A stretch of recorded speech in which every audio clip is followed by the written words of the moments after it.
NDA के उम्मीदवार CP Radhakrishnan ने भारत के उपराष्ट्रपति चुनाव में बड़ी जीत हासिल की। उन्होंने कुल 452 वोट प्राप्त कर अपने प्रतिद्वंद्वी और इंडिया गठबंधन के बी सुदर्शन रेड्डी को परास्त किया। सुदर्शन रेड्डी को 300 वोट मिले हैं। एनडीए लगभग 2 तिमाही से बहुमत हासिल की है। भारतीय जनता पार्टी की ओर से दावा किया गया कि 14 सांसदों ने क्रॉस वोटिंग की। उपराष्ट्रपति चुनाव में विपक्षी गठबंधन ने भी अच्छी चुनौती दी, लेकिन उनकी संख्या एनडीए के मुकाबले कम रही। इस चुनाव में जीत के लिए 392 वोटों की जरूरत थी, जिसे एनडीए उम्मीदवार ने आसानी से हासिल कर लिया। आज मंगलवार को हुए चुनाव में 767 सांसदों ने वोट डाले। इसमें से 15 वोट अमान्य रहे। इस चुनाव में कुल 782 सांसदों को मतदान देने का अधिकार था।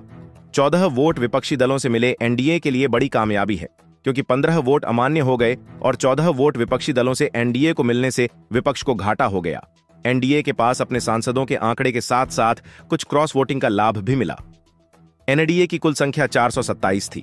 इसमें वाईएसआर कांग्रेस के 11 सांसदों के जोड़ से 438 हो गए।